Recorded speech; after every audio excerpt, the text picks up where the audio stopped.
Let's go Carolina Panthers 30, Atlanta Falcons 0. What? Yeah. What? 30-0. What happened? Of all the games, was this the most surprising one? Yes. Had to be. Panthers 30-0. The Panthers are 1-2. Falcons fall to 1-2. The Panthers, as the nerds would point out, the Panthers now have the best point differential in the NFC South. Ah. How about that? The 1-2 Panthers. There you go. Not the 3-0 Bucks. No. Panthers. 30-0 win. This had some missed field goals for the Falcons early. Which is like John Parker Romo. Kickers are just funny, right? Like Younghoe Koo, it took him like a year and a half to basically play his way off the roster. The man was one of the better kickers in the league, and then did the whole thing that kickers do every year: forget how to kick. And you give the guy every year they just all forget. You give the guy some time. The better a kicker you've been, the more credit in the bank you build up. Eventually, he went into negative balance, and they were like, "All right, it's time, get rid of him." So they released Younghoe Koo during the week. Parker Romo's first kick looked like, I don't want to make this joke because Tony Romo did it, I think, on the broadcast, and that tells you what an old man joke it is. But his first kick looked like my driver. It was sliced off into the trees, wide right. It was so far away from the goalposts. It was absurd. And then he did exactly like my golf game, which is the second one, he's like, I got to overcorrect. First one, I was way off to the right. So the second one, he just hit left of the goalposts. It's like they release a kicker because he played his way off the team. And the guy you replaced him with, who looked great last week, was nailing them right through the goalposts. Now it's like he's never seen a kick before. Funny enough, as I was falling asleep 4 hours ago, last night, scrolling social media as one does, good for the brain, right before you fall asleep. Of course. I saw someone was taking a video of John Parker Romo before the game. Yeah, dialed in. He said this kicker has ice water in his veins because he's sitting there. The Panthers cheerleaders were on the field doing their pregame performance. And he is 3 feet from one of the cheerleaders just on the left hash. Yeah, I saw that. And he's just right next to one of them, and he's just boom, nails it 55-yard or whatever it was. So it was a pretty funny tweet. It's honestly, in hindsight now. It is a silly sort of joke, but honestly, I think it is a lot like a golf swing and a golf game because it is all mental. The mechanics don't change. You just get in your own head. You have one bad mechanical output, you slice your drive 100 yards to the right, and now your brain is broken. Because in your head, it's I got to fix whatever I did the last time, which probably wouldn't happen again the second time. So you're completely done at that point.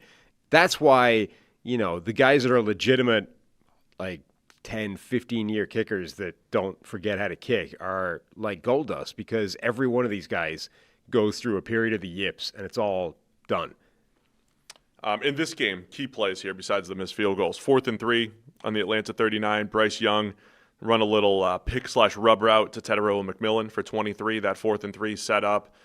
The eventual 4-yard scramble by Bryce Young. Really good speed to the edge there by Bryce on the 4-yard his touchdown scramble. I didn't think he was gonna get there, and he turned the corner and got into the end zone for the 4-yard touchdown. You didn't have faith in his scampering ability? It wasn't a lack of faith. I'm just watching the angles on the TV, and I'm thinking, I didn't think he was Saquon Barkley around the edge, but he was on that play. He was Saquon Barkley. And then the Penix interception, again, it was very similar to Cam Ward. Yeah. You're very tardy, thrown to the flat, and pass got jumped and pick 6 to make it 17-0 by Smith-Wade. Smith-Wade? How do you pronounce his first name? 11-yard touchdown return there. So that was just a gimme. So 17-0, and then 20-0. And before the half, the Falcons had no timeouts. They just complete a pass. Time runs out on the first half. So just ugly all across the board for the Falcons, who looked very impressive through 2 weeks. Yeah. They were plays away. They were plays away from being an impressive 2-0. Lost to the Bucs late, dominated the Vikings. And that's why this was the most surprising game that we've seen. Hey guys, real quick, only 40% of our viewers are actually subscribed, so let's change that. Hit that subscribe button, and now let's get back to the action. I don't know which side of the ball is more shocking to me. Atlanta's offense, okay, J.J. McCarthy might be terrible, right? But Atlanta's offense defense was absolutely murdering the Vikings' offense, and not just because McCarthy was bad, but the exotic looks they were showing him, the pressure they were getting, like they just destroyed the Vikings. And okay, they lost that game, but like that side of the ball going up against Carolina's offense, which has not been amazing, you would say. And it wasn't amazing in this game either. You have a pick six. Yeah. I mean, it wasn't like the Panthers dominated offensively in this game either. So the Falcons' defense was still decent.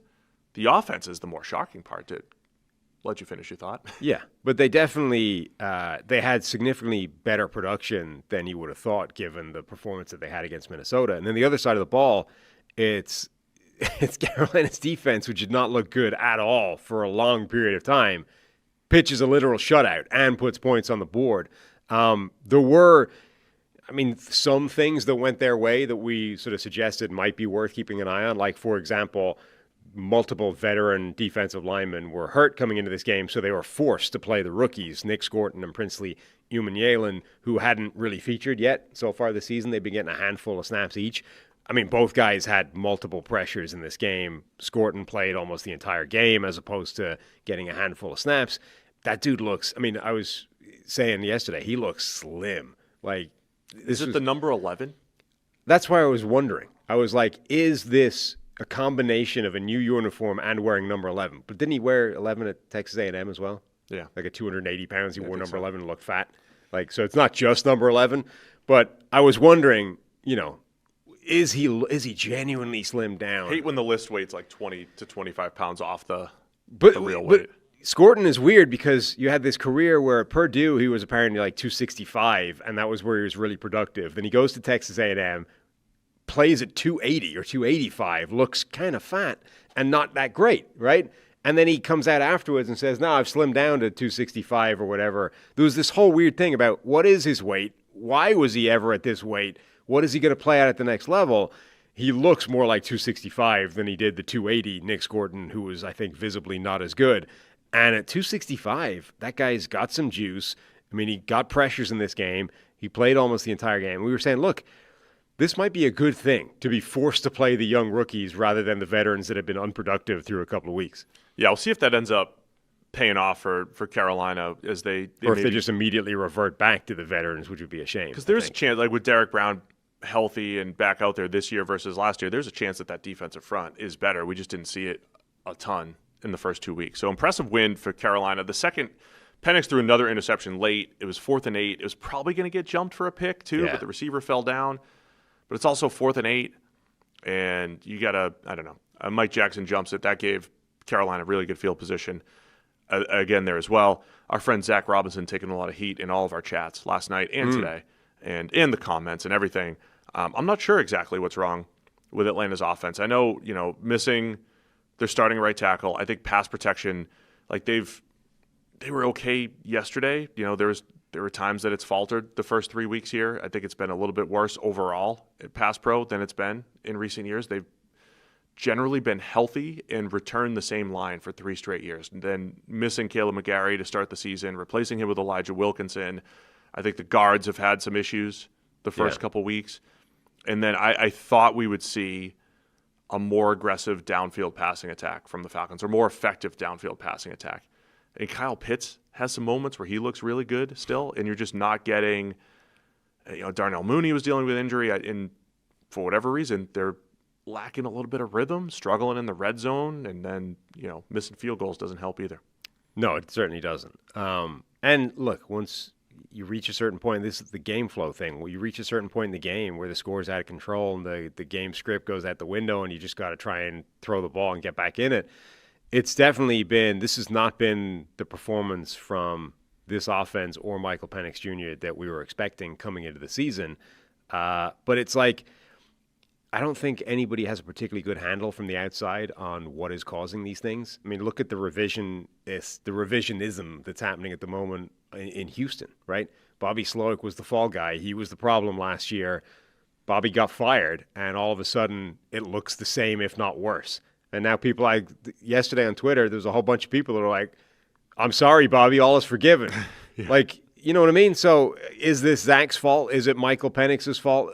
Is it the offensive line's fault? Like, we don't know. I had a lot of optimism for Michael Penix this year for two reasons. He looked good down the stretch, and he looked aggressive with a slew of big-time throws. He had a lot of just straight-up misses last year, inaccurate misses. But, I have a blind spot. You miss a few and then come back with some big-time throws, and much like Jameis, you're back in my good graces. And Penix had elements of that to his game last year. We're not seeing the same level of special downfield throws that we saw last year, and it has been inconsistent scattershot accuracy and in decision-making. In this one, of course, with the pick six. So credit the Panthers, man. If they can get this thing back on track, I thought they really underwhelmed the first 2 weeks. You take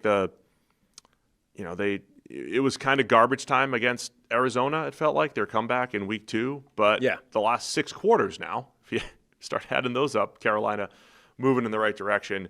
And so I'm not saying they were a 30-0 team against Atlanta, but I thought they would be far more competitive than they were the first 2 weeks, and they were back toward that in this game. Yeah, I mean, they had some good performances individually in this game. This one was so strange from an Atlanta point of view, though. Like, Carolina, I think, played more or less the way they've played previously, and it got way better results this time. There were definitely some upticks in various areas. The defensive line, I think, was a particularly good outcome for them. But from Atlanta's point of view, it's like, what the hell happened in this game? Mohal's suggesting the year 2 PFF offensive coordinator curse. Well, we no longer work for PFF, so we can't be tainted by that. Not us, Bobby and Zach. No, I know, but I'm just saying there's no longer any negative connotations with us. We're just innocent bystanders. We don't have a year 2 PFF curse, right? Hopefully Like not. we're year 2 of the new show. I think we're off to a good start. Yeah. Numbers are strong. We've got good audience, good interaction. Membership's been added. No, there are other people that have still thrived in year 2 after leaving PFF. I mean, look at young Michael Renner, CBS's own. To the moon. Right. Austin Gale, Austin. still cooking at the Still Ringer doing great. and Spotify. Like, there are people outside of the NFL that have left PFF that have gone on to great things in year 2. But it's just offensive coordinators. Yeah. Maybe. Sure. I got no more use for this game. It was 30-0. Thanks for watching all the way to the end of the video. Check the Mic is live every Monday, Wednesday, and Thursday, so be sure to hit the subscribe button so you don't miss a thing. And the all-knowing algorithm is convinced you'll also like these videos, and who are we to argue?